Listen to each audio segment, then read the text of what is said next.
Ja, da haben wir wieder was dazugelernt. Vielleicht habt ihr euch mal gefragt, wofür dieses Teilchen ist. Jetzt werde ich mal hier an meinem Omega hinten die Leisten versuchen wieder dran zu kriegen. Und da hätte ich noch so einen kleinen Tipp für euch. Schaut mal, die habe ich bereits bearbeitet.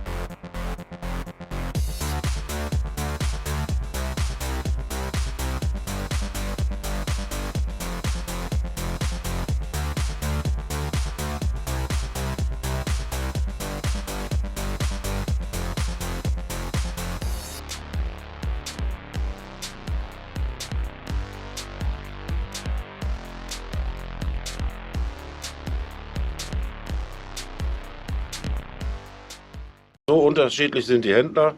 Der eine verkauft das, was abgebildet ist, so wie der zweite. Da stand drauf Bosch-Kabel, Bosch-Zündkerzen.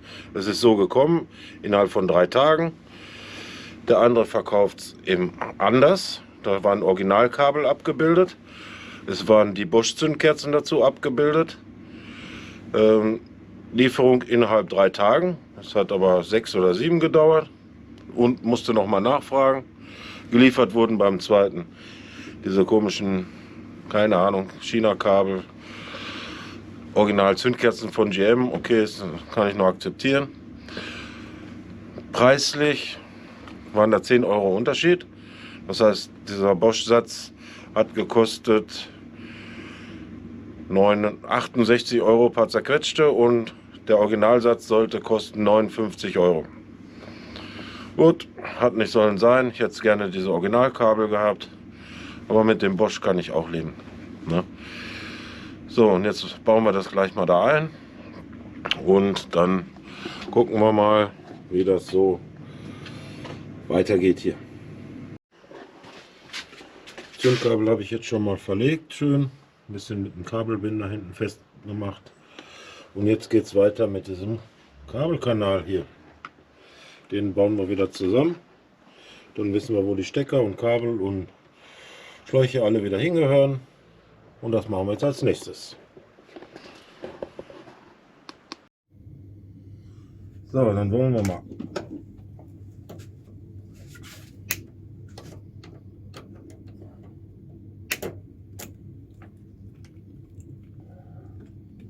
Ich muss das Ganze machen, wie das gehört. So.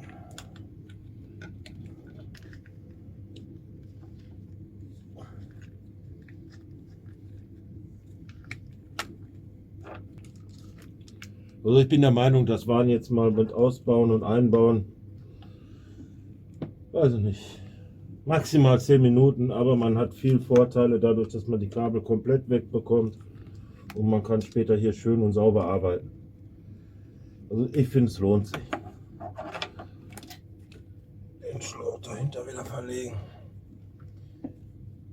Jetzt müssen wir nochmal den da hinten wieder finden, der da drauf gehört, auf den Benzinschlauch.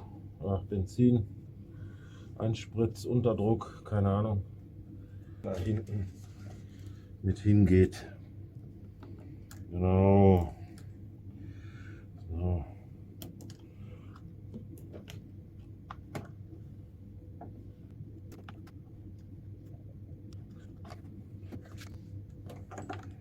Wie gesagt, da kann man eigentlich nichts vertauschen. Ne, das ergibt sich schon wieder. Der gehört hier hin. Da passt die Kabel der Länge auch gar nicht anders. Dieser hier, das ist der andere Stecker hier. Der kommt hier raus. Der lässt sich nur mit dem verbinden. Nein, tut's nicht. Wo gehört der hin? Der gehört nach da oben dran. Der gehört da oben dran. Der hier. Wo kommt der hin? Der ist das hier. So, den haben wir dann. Der kommt hier dran.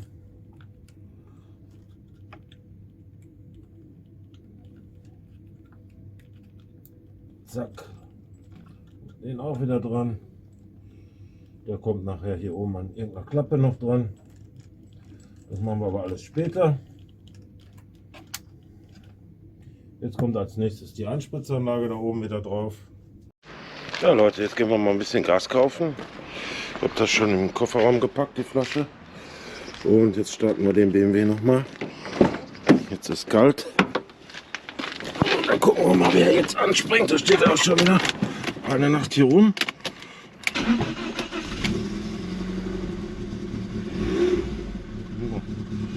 Springt es schon wieder einigermaßen an. Nächstes Step wäre dann dieses Additiv nochmal da reinmachen für die Hydrostößel. Bin mir zwar nicht sicher, aber ich probiere es aus. Für Content. Ja, jetzt hatte ich vorhin diesen Schlauch, der hier kam, fälschlicherweise auf den Unterdruck für die Einspritzanlage gemacht. Der gehört da nicht hin. Nur mal zum Rande. Da kommt der Schlauch nachher von dem Unterdruck von der Ansaugung hin. Der passt von der Form. Der kommt nachher hier oben dran. Der kleine kommt da mit dran. Das sehen wir gleich. Ja Leute, vielleicht habt ihr euch mal gefragt, wofür dieses Teilchen ist. Das sitzt normalerweise immer hier auf einem Zündkerzenstecker. Manchmal ist das auch irgendwo am Auto hier so befestigt oder wie auch immer. Jedenfalls ist das jetzt der Fall, dass es hier nicht mehr passt, weil der neue Zündkerzenstecker ein bisschen dünner ist. Beim Original passt es stramm drauf. Aber es ist einfach dafür da, man nimmt das ab, steckt es hier drüber. Dann kann man den Finger da reinstecken und den Zündkerzenstecker rausziehen. Na, normalerweise. Geht jetzt hier auch noch so ein bisschen, aber mehr schlecht als recht. Schade eigentlich. Aber falls ihr noch nicht gewusst habt, wofür das Teil ist, jetzt wisst ihr es. Ja, hier haben wir dieses Sammelsaugrohr. Die Anbauteile habe ich alle dran gelassen. Es geht auch AGR-Ventil, Drosselklappe, der Anschluss für Kühler, da ist dieser Unterdruckanschluss, der dann auch später hier, oder nicht später, sondern hier hinten an der Einspritzanlage den Unterdruck erzeugt. Das mache ich jetzt als erstes mal dran, lege das an die Seite und dann bauen wir das mal ein und ihr guckt einfach zu. So, natürlich nehmen wir auch hier neue Gummis. Die habe ich auch bestellt. Die passen gut da rein, denke ich mal. Hoffe ich mal.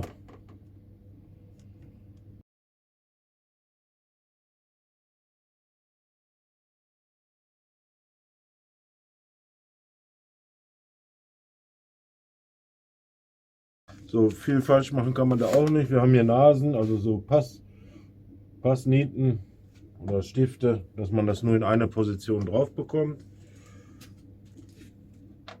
Jetzt habe ich ja gesagt, also einfach halt halber schließe ich das schon mal vorher hier an. Zack. So, das soll jetzt hier an der Seite liegen. Das ist vorbereitet, das liegt alles da oben. Können wir uns alles mit den Fingern rauswursteln. Falls ihr seht wahrscheinlich wieder meine Glatze, wie die ganze Zeit. Tut mir leid, aber irgendwo muss ich die Kamera hinhängen. Einmal nochmal unten schön abputzen. Von innen gereinigt habe ich sie letzte Mal schon, ist schon ein paar Jahre her, aber das ist immer noch sauber. Machen wir das Öl mal da ab. So. Drosselklappen habe ich letztes Mal auch gereinigt. Alles schön neu abgedichtet. Jetzt setzen wir das mal ganz vorsichtig so ungefähr in Position schon mal hin. Also nicht mehr viel rubbeln. Ich gucke auch lieber noch mal an der Seite drunter, nicht dass wir da die Gummis sich verschieben. Da ist der Passstift, da ist der Passstift. Ach, guck mal, sitzt schon drin. Sehr schön. Kann nichts mehr passieren.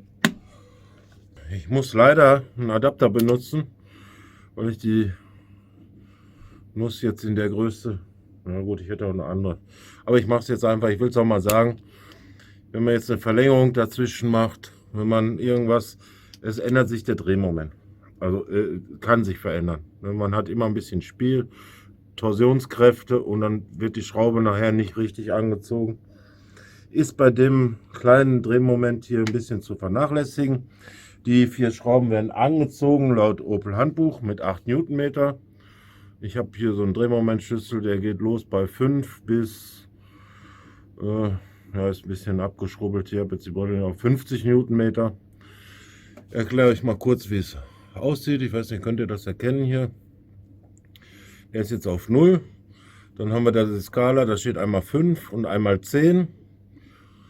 Ja, und zwischendrin haben wir die 7,5. Jetzt dreht man das hier mal rum. Ich kann jetzt die 8 nicht direkt einstellen. Das heißt, ich komme bei 7,5. Jetzt bin ich zwischen 5 und 10. Dann steht hier eine 0. Wenn ich dann weiter drehen würde, jetzt sind wir bei 7,5. Dann wären wir bei 8. Dann wären wir bei 9. Entschuldigung. 9,5. Dann haben wir 7,5 plus 1,5 sind 9. Dann haben wir 9,5 und dann hätten wir 0, dann sind wir bei 10. So, wir brauchen aber die 8. Jetzt stellen wir wieder auf die 7,5 plus 0,5 macht 8. Dass ihr mal Bescheid wisst, wie das funktioniert.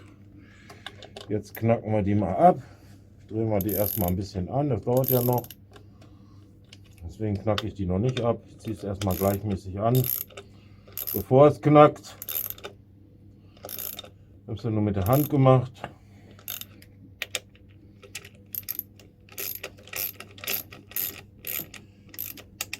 Da macht das schon knack, knack. Kommt mir sehr wenig vor. Da macht er schon knack 8 Newtonmeter. Ja, es ist sehr schwach eigentlich, ne? Gefühlt. Aber ich gehe mal von hier vorne, von der normalen Ratsche aus, weil durch den langen Hebel hat man auch ein anderes Gefühl, ne?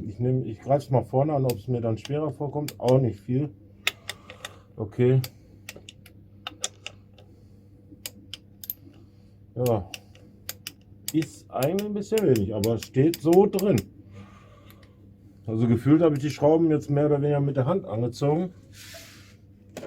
Ich schaue mal, wie das aussieht. Liegt aber an. Ja, es sind ja nur weiche Gummidichtungen. Das sind ja, die habt ihr ja gesehen, die Ohrringe da, die waren ziemlich so schwarzes, weiches Silikongummi. Ja, sollte dann auch in Ordnung sein. Ja, unglaublich, aber wahr. Aber dafür ist das ja gut, wenn man so ein Handbuch hat, wo die Drehmomente drin stehen. Weil bei manchen Teilen ist das schon wichtig. Ich zeige es euch auch noch mal auf dem Bildschirm. Da steht es eindeutig: Anzug, Drehmoment 8 Newtonmeter. Ne? Und es geht da um dieses Sammelsaugrohr. Ja, da denkt man sich, okay, das ist eine 8er Schraube. Da kann ich ja mal 25, 30 Newtonmeter draufknallen. Immer drauf achten. Ganz wichtig.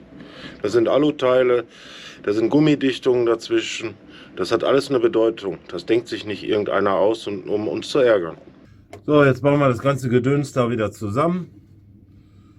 Nebenbei lade ich schon mal ein bisschen die Batterie, weil das steht ja jetzt auch schon wieder ein bisschen länger.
So, jetzt machen wir hier vorne die restlichen Schläuchchen da wieder dran.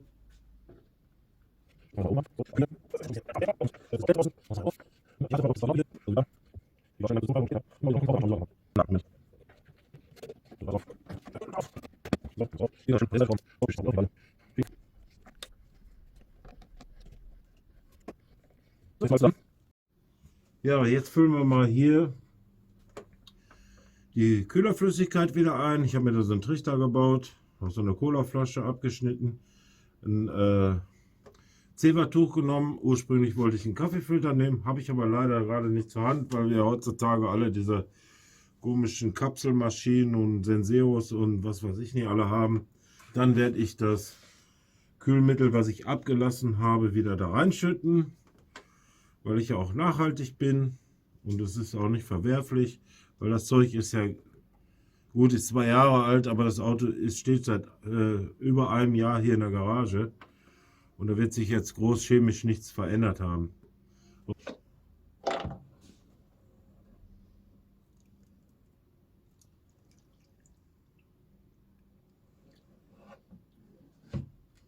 Dauert halt ein bisschen länger beim Einfüllen,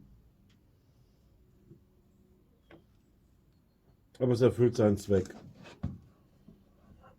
Der nächste Versuch mit einem Putzlappen oder einem alten T-Shirt oder was das ist. Schauen wir mal, wie sich das verhält. Geht mir ja nur darum, dass die groben Stücke da nicht reinkommen.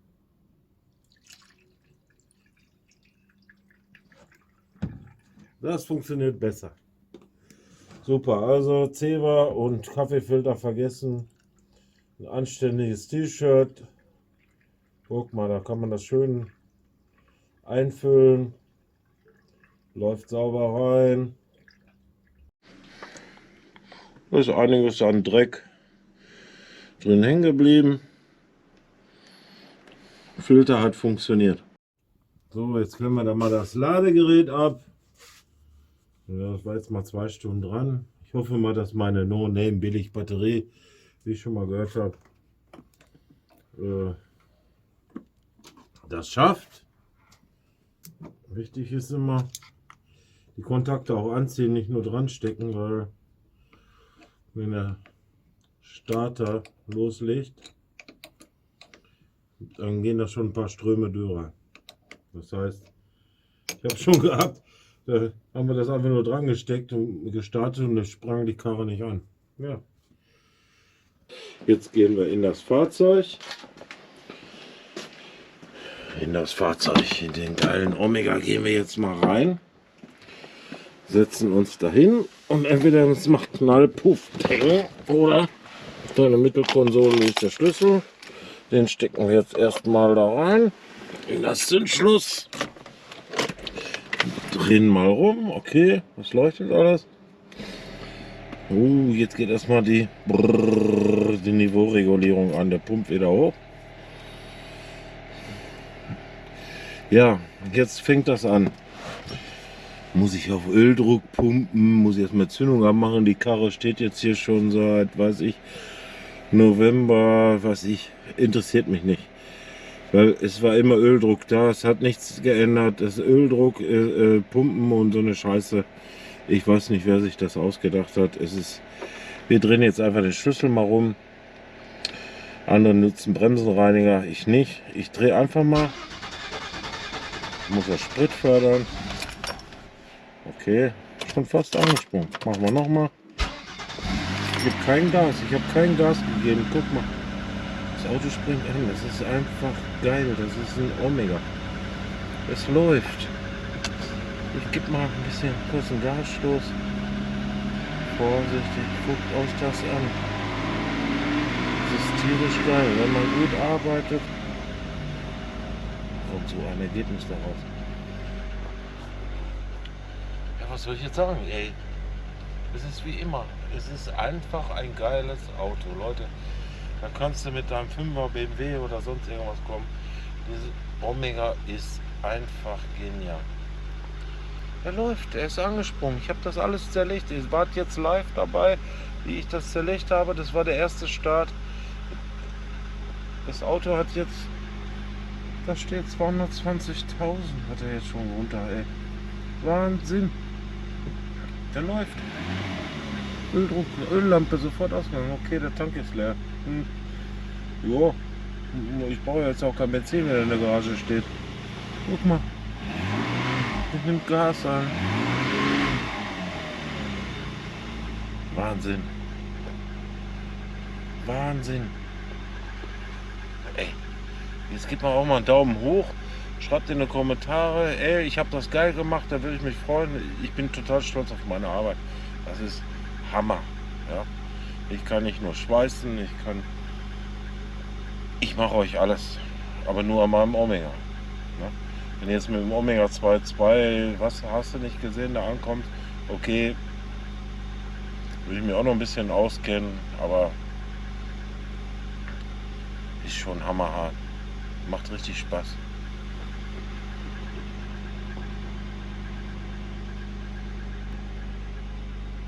Sowas macht richtig Spaß. Das.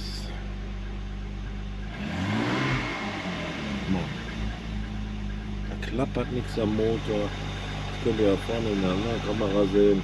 Ich gehe nochmal raus, ich lasse ihn mal laufen und muss aber das Garagentor aufmachen. Sonst ersticken wir hier. Ich drücke mal eben auf den Knopf, dass das Garagentor aufgeht. Dass wir so ein bisschen Luft haben. Hammerhart, ey. Hammerhart.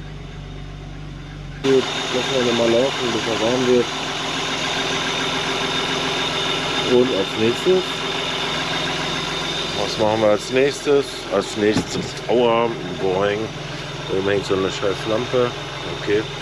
Als nächstes gehen wir unter das Auto, denke ich mal, und dann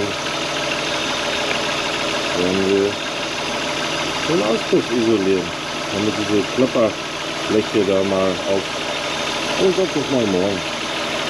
Heute habe ich mein Ziel erreicht. Auto springt an auf Anhieb. Ja, eigentlich wollte ich jetzt gerne dieses Zeug hier unten um den Auspuff drumherum wickeln. Aber habe ich jetzt keinen Bock drauf. Das ist mir alles irgendwie zu eng da unten. Im Moment, außerdem möchte ich, dass die Karre fährt. Gucken wir das mal weg. Das ist nämlich da unten. Dann mache ich einfach die Bleche, dengel ich nochmal, die sind ja noch da. Ich dengel sie nochmal stramm, dass sie nicht rasseln. Und dann machen wir das Ganze beim nächsten Mal. Muss ja eh nochmal dran. Hauptsache hat erstmal wieder TÜV. Hier haben wir jetzt diese Bleche, das ist hier alles schon ein bisschen weggegammelt. Und dann rasselt das immer so beim Fahren, das ist blöd. Deswegen wollte ich eigentlich hier das Zeug drum wickeln. Aber es geht bis da oben rein und da habe ich jetzt irgendwie keine richtige Lust dazu. Deswegen habe ich mir so gedacht, ich mache das mal wie immer. Hau mal ein bisschen mit dem Hammer, biege ein bisschen mit der Zange, dass das ein bisschen wieder ein bisschen strammer da drum ist. Dann müssen wir halt mit dem Rasseln noch mal ein bisschen leben.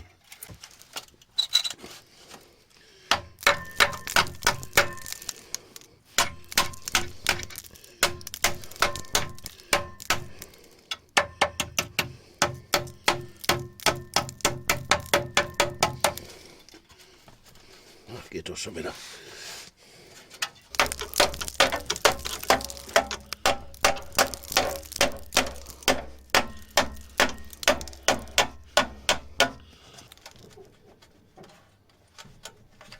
Guck an.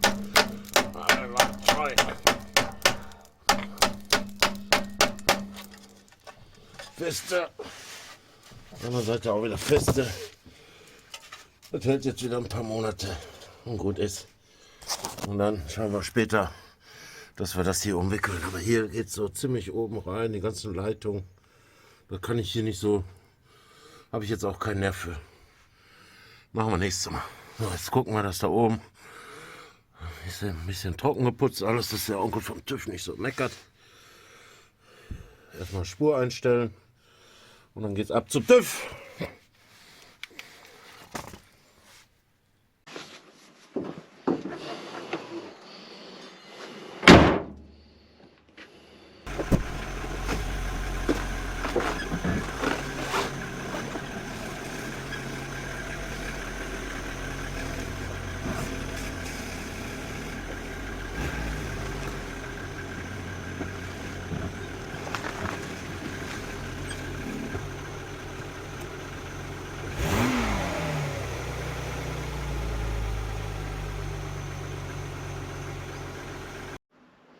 Ja Leute, was soll ich sagen? Das Auto ist aus eigener Kraft wieder hier rausgefahren. Guckt euch das Schmuckstück an. Das ist schon geil, so ein V6 von Opel. Und wisst ihr, was besonders geil ist? Dass ich das alleine wieder zusammengebaut habe. Habe es alleine auseinandergenommen, ich habe es alleine zusammengebaut. Und warum? Weil ich jemand bin, der sich Mühe gibt, der sich für technische Dinge interessiert. Der einfach sagt, okay, ich nehme die Herausforderung an. Ich habe ein bisschen technischen Background, aber ich bin kein Kfz-Mechaniker. Und an alle da draußen, auch wenn mal so ein Handwerksmeister da jetzt zuschaut, ich würde mal behaupten, dass ich heute mit meinem Wissen von heute, was ich mir nebenbei angeeignet habe, ganz locker, aber ganz locker, eine Gesellenprüfung von 1980 bestehen würde. Ohne, dass ich jetzt mich da reinpauken müsste. 1990, ja, würde ich auch noch denken, dass ich das hinbekomme. 2000 wird schon schwieriger. Da könnte ich vielleicht so mit Ach und Krach durchkommen, dass ich das gerade so mit einer 4- bestehe oder so. Aber wie gesagt, es ist keine Wissenschaft für sich. Ein bisschen technisches Know-how, ein bisschen Hintergrundwissen, ein bisschen Bücher lesen oder heutzutage Internet, YouTube, alles ist möglich. Ja. Und dann geht sowas. Also, wichtig ist natürlich, man muss einen Platz haben zum Schrauben und natürlich auch ein bisschen Werkzeug. Ja, jetzt sieht das bei mir ein bisschen chaosmäßig hier aus. Ich zeige es euch mal, da meine Werkbank, da fliegt alles rum. Ich hasse das, ich mag das nicht. Aber ich kriege es hin. Auch mit meinem Chaos-System. Das wird sich sowieso ändern, wenn die Werkstatt jetzt mal hier oder die Garage, wenn ich mal Zeit habe. Na. Ich freue mich drauf und ich hoffe, ihr freut euch auch drauf, dass ein bisschen mehr von so einem Content kommt, von jemandem, der ehrlich ist und kein Dünnschiss labert und einfach das macht, was notwendig ist. Ne? Auch wenn man mich zwischendurch mal als Pragmatiker betitelt hat. Ja, ich bin nicht stolz drauf. Weiter so, Daumen hoch und abonnieren nicht vergessen. Jetzt fahren wir erstmal in eine Waschanlage und dann machen wir das Auto mal sauber hier. Das geht ja gar nicht. So, morgen früh. Guck mal, sofort da. Morgen früh haben wir einen Termin zum Spur einstellen. Jetzt machen wir das Auto ein bisschen sauber, fertig und dann geht es gleich anschließend zur DEKRA.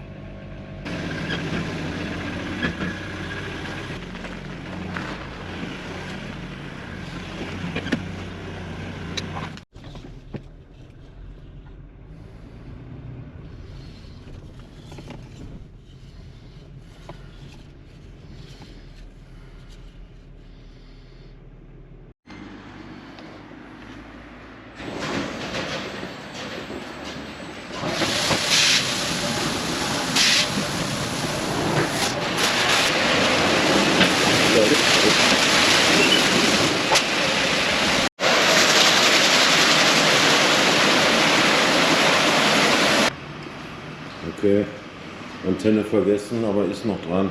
Haben wir Glück gehabt, gute Qualität. So, und jetzt zurück nach Hause. Ja, was soll ich sagen? Wenn man zu blöd ist, bestraft einen das Leben. Jetzt war ich gerade beim Spureinstellen. Die haben schön die Achse vermessen. Dann wollte ich zur DEKRA, TÜV-Abnahme. Jetzt läuft das Ding nur noch auf 5 Zylinder.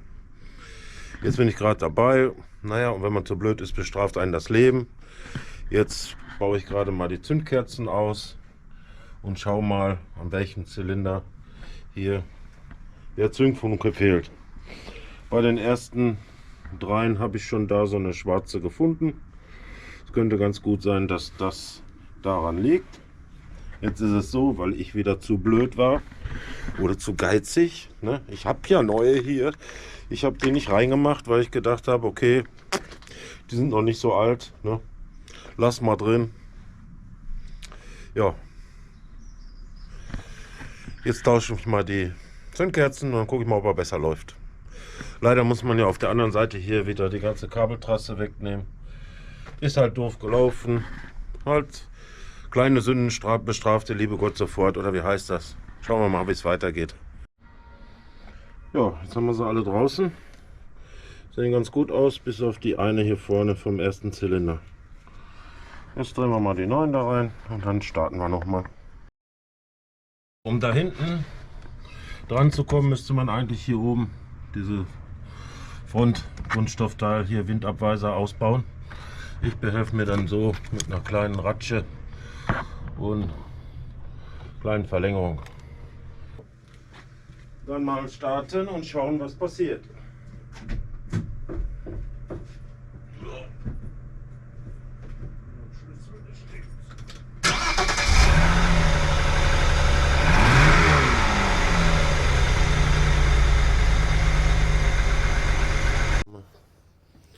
Schauen wir mal, ob die Zündkerze zündet.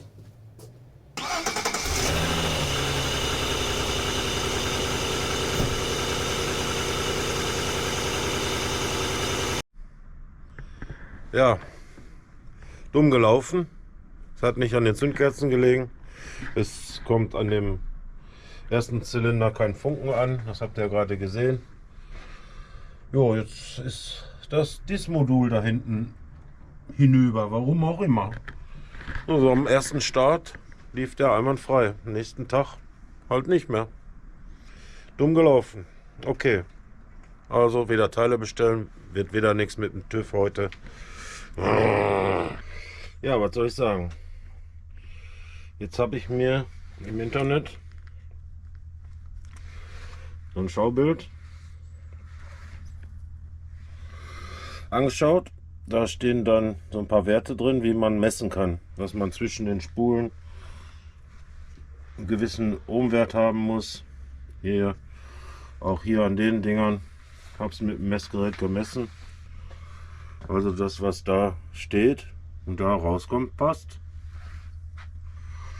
Also dürfte das doch jetzt gar nicht kaputt sein. Ja, jetzt weiß ich gerade mal irgendwie nicht weiter. Wie gesagt, es ist eigentlich in Ordnung, laut den technischen Daten, also nach den Ohmwerten. Aber ja, was soll ich machen, was ich jetzt wieder einbaue? Das ist ein Haufen Arbeit.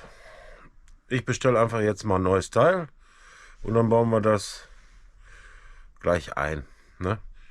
Weil ich mache so, zack, und dann ist das Teil da. Und ihr kriegt das gar nicht mit, weil es dauert ja wieder 2, 3, 4, 5 Tage, bis das hier ist. Ne, wir haben jetzt Freitag. Eigentlich hatte ich heute frei. Und ja, jetzt war ich beim Spur einstellen, wollte direkt zum TÜV fahren. Aber ohne den 5. Zylinder wird das nichts mit der AU. Also verzögert sich das wieder. Blöd eigentlich, ne? Weil ich möchte gerne wieder mit dem Auto fahren. Ich bin zwar gefahren, aber er lief ja nicht richtig. Na. Dann sehen wir uns gleich wieder. So, die neue Zündspule ist gekommen. Dann schauen wir uns die mal an hier. Dann gucken wir mal da rein, was da drin ist. So, eine Schachtel. Ein Papier. Keine Ahnung. Rückcheck. So, machen wir mal auf hier. Oh. Siegel ist schon offen. Mhm. Okay.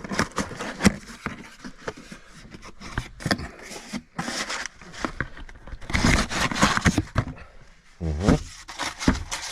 Wie sieht das hier aus? Oh, sieht doch aus wie neu, ne? zeigen wir mal, ob das die richtige ist.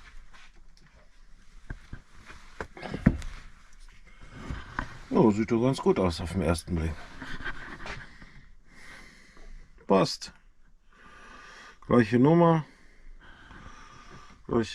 alles super. So, dann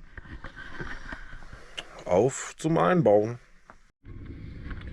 Ja, und jetzt bauen wir das mal wieder da ein. Und zwar hatte ich hier das Problem, diese Schräubchen kommen ja hier rein. Dann ist hier aber direkt dieser Motorblock, also ist kein Platz. Und die dicke E14 Nuss passt da nicht zwischen. Leute, ich sage euch, es funktioniert auch eine stinknormale 8 mm 6 Stecknuss. Die passt da rein und die passt auch dann dazwischen. Kleiner Tipp am Rande. So, das Ganze muss dann da hinten wieder rein, in diesem schönen Loch da. Vielleicht komme ich mit der Kamera dahin, ich weiß es nicht, schauen wir mal. Ja, da ist die Grundplatte zu sehen. Rechts haben wir noch ein paar Masseanschlüsse, die haben wir auch gleich mal kontrolliert, ob da noch alles okay ist. Ja, so sieht es hinter dem Motor aus. Ein bisschen rostig, ja, aber das war von diesem Wasservorfall. Das ist ja mittlerweile behoben. Und jetzt versuchen wir das Teilchen da mal wieder reinzufummeln. So, jetzt die Zündkabel wieder dran, aber wie? Ganz einfach. Wir haben ja jetzt die alte hier, die ist beschriftet. Da steht 1436553. Ne? Und dann haben wir das gleiche. Ich habe jetzt die Aludeckel. Hier steht es auch noch mal drauf. 642531. Wenn ihr das auch mal macht, ihr habt ja die alte Spule hier oder guckt euch im Internet nach einem Bild um, Symbolbild, dass wir wissen, Kabel Nummer 1, das ist dieses, das geht nach hier vorne, ne, auf den ersten Zylinder. Dann haben wir Kabel Nummer 3, das ist das hier, das geht hier auf den zweiten Zylinder. Wenn es hier drunter verkrabbelt, Kabel Nummer 5 haben wir hier, geht an Zylinder Nummer 5, das ist der da hinten und so weiter auf der anderen Seite. Das machen wir jetzt erstmal als nächstes und dann bauen wir das wieder zusammen, hoffen, dass gleich alles läuft.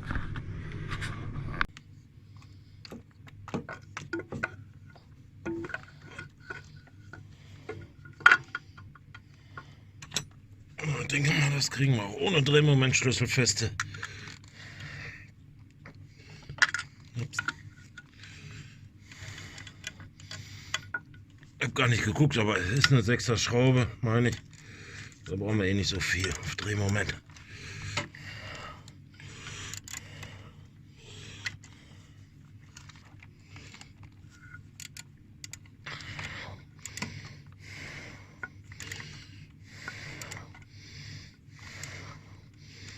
So, das Zündmodul haben wir jetzt wieder da hinten drin. Unschwer zu erkennen, Kabel alle drauf, Stecker alle drin. Genau nach Anleitung gemacht. Jetzt den ganzen Kram da wieder zusammenbauen und dann geht es gleich an den nächsten Startversuch. Jetzt eine Stunde später. Gut, ich habe ein bisschen getrödelt, habe noch ein paar Sachen gefummelt, weil da war hier so ein Plastikclips abgebrochen. Dann habe ich das mit Kabelbindern gebastelt. Das ist alles zusammen und ja, es ist wieder live, ungeschnitten. Wir steigen ins Auto ein und schauen mal, ob der anspringt. So, dann nehmen wir euch mal mit hier. Das ist echt noch in der Mittelkonsole hier. Gucken, ob er explodiert oder angeht. So. Okay, es geht nichts an.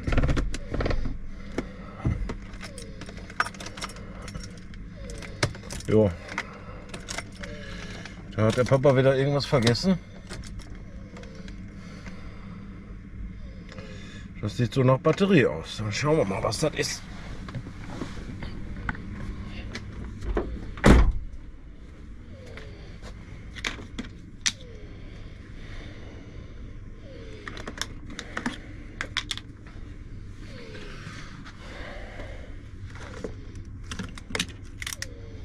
irgendwie eine Sicherung durchgepfeffert oder was? Keine Ahnung. Schauen wir mal. Schauen wir mal hier. Da 20 Volt DC. Einmal messen hier. Also mit der Kamera in der Hand ist es immer schwer. Nehmen wir mal auf den Pol, auf den Pol. Oh, nur 2 Volt zeigt er an. Habe ich wohl wieder irgendwas nicht ausgeschaltet. Obwohl das Radio geht ja von alleine aus. Es steckt ja auch kein Zündschlüssel drin. Mal die Innenraumbeleuchtung an, Tür. War die Tür bestimmt nicht richtig zu oder so. Aber die war eigentlich auch zu. Kofferraum ist zu. Hat doch was damit zu tun, wenn ich da irgendwas abklemme. Naja. Komisch.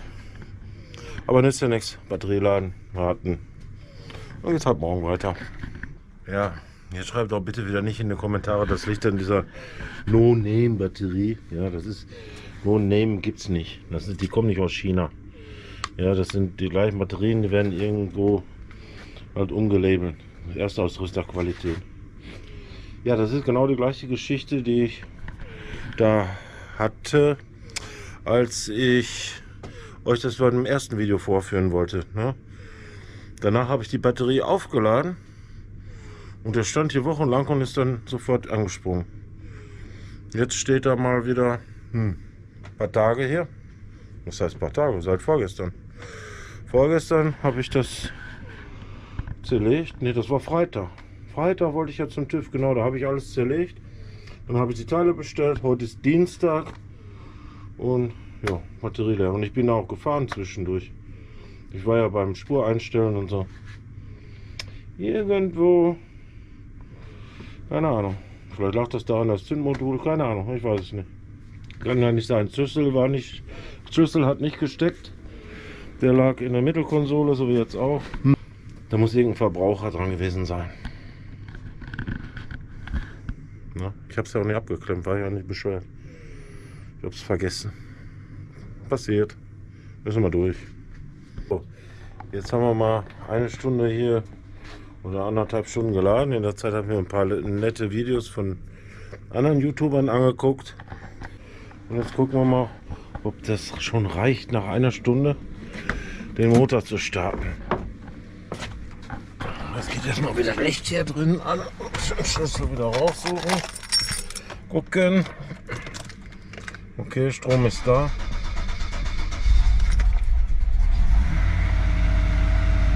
Oh, springt an. So gerade eben. Aber es blinkt hier. Code, Navigation. Muss man eben das Tor aufmachen. Ich habe nämlich gar nicht erwartet, dass das funktioniert. Wegen die Abgase. Angesprungen ist er sofort. Sehr geil. Und schauen wir mal. Die rote Lampe leuchtet. Ja, ist die Handbremse.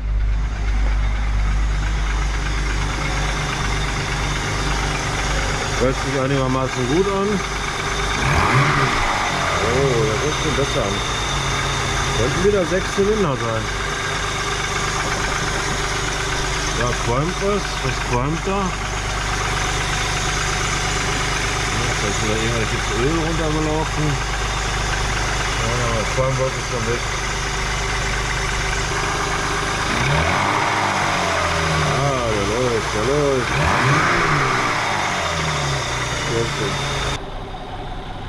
Ja, sehr schön. Schnurrt wieder wie ein Kätzchen. Und morgen,